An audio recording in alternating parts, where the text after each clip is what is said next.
Hey YouTube Nation, it's Holy Moly. I just recorded this video and in the middle of it my camera froze, so I had to re-record this. This may end up being a two-part video because I have a lot to say about this issue slash topic, and I don't want to try to cram it all into one and not get all my information across. So there may be a part two, so check that out if there is one. But basically, what I wanted to talk to you today about was feminine hygiene. This is not to be crude, this is not to be graphic, sexual, inappropriate, anything like that. This is strictly informational.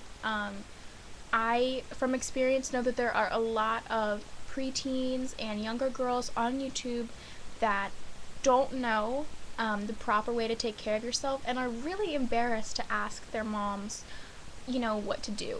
It is an embarrassing subject. It's a controversial subject. Do you talk about it? Do you not talk about it? What's taboo? What's not? So I'm going to be telling you some things that I've learned and some tricks and some tips and just some good guidelines to taking care of yourself. So hopefully you can know everything about it and not be embarrassed when it comes to this issue. It's not something to be embarrassed about, but I know that a lot of people are. That's just how it is. That's the human nature. So if you're grossed out by girl things, obviously there is an X button, which you can gladly click, and I will continue talking to the people that are still watching. Okay, the first thing that I want to talk about is obviously showering. Hygiene, very, very important. Even if you don't wash your hair every day, you need to shower every day. It's just inevitable. Your body is going to accumulate dead skin cells and dirt and grime and bacteria. Even if you really didn't do anything that day, your body naturally tries to get rid of waste, toxins, obviously dead skin cells, whether you're doing something or not. So you want to shower every day. It doesn't matter whether it's in the morning or at night, as long as it's once a day. So when it comes to showering, obviously you should be washing that area down there.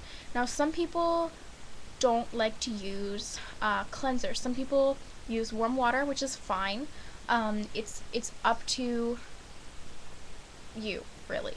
Some people are very, very sensitive down there, and in that case it's perfectly fine to just wash with warm water. Just make sure you get everything thoroughly. You want to make sure all that excess dead skin and sweat and buildup and bacteria discharge, you want to make sure that that's washed away, cleanser or no cleanser.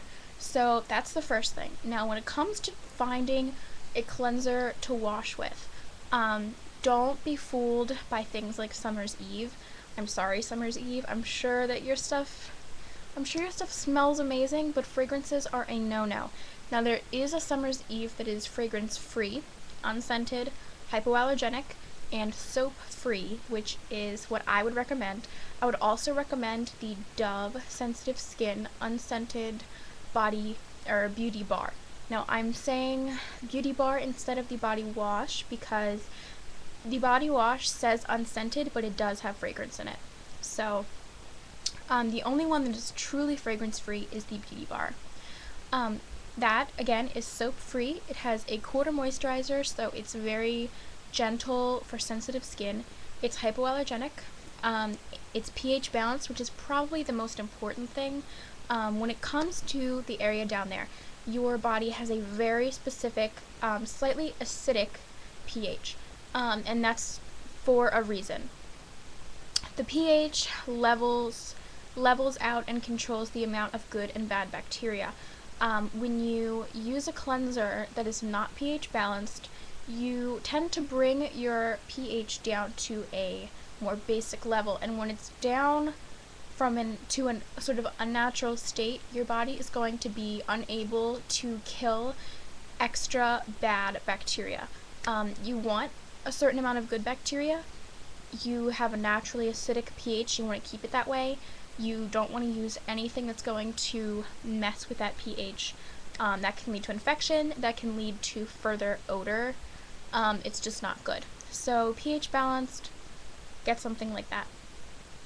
The Next thing I wanted to talk about was deodorizing, deodorant sprays and things like that. Don't use them. Um, I know a lot of people use them and say that they work fine. Um, Good for you. If it works for you, I'm not going to say no, but generally I would say steer clear of them because fragrances, um, BPAs, just chemicals that could irritate your body. When you use a fragrance down there, it irritates that area and tends to produce more odor the next day. So while you may smell like a flower for that, couple hours after you wash, you're going to smell like a fish the next day. It's inevitable. So something, you're all going to have a natural smell. It's normal to have a certain degree of smell. It shouldn't smell weird or fishy.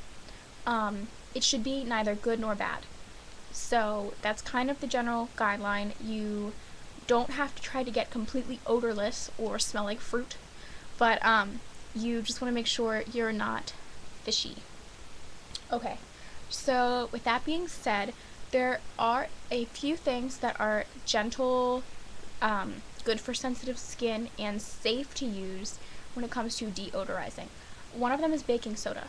Now, do not apply this directly to the area, but you can add 4 to 5 tablespoons of baking soda to your bath. Run a warm bath, put some baking soda in there, and what that does, it's also pH balanced.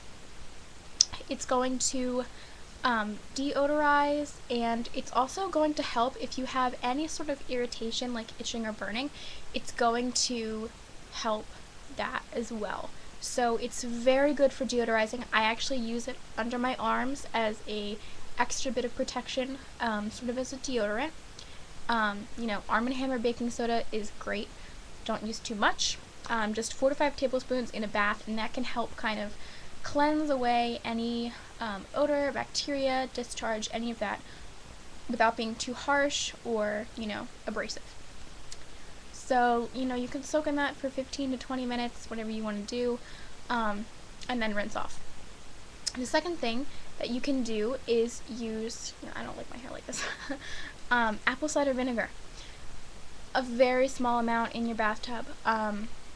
It actually is pH balanced and can help restore the pH if your pH is kind of funky.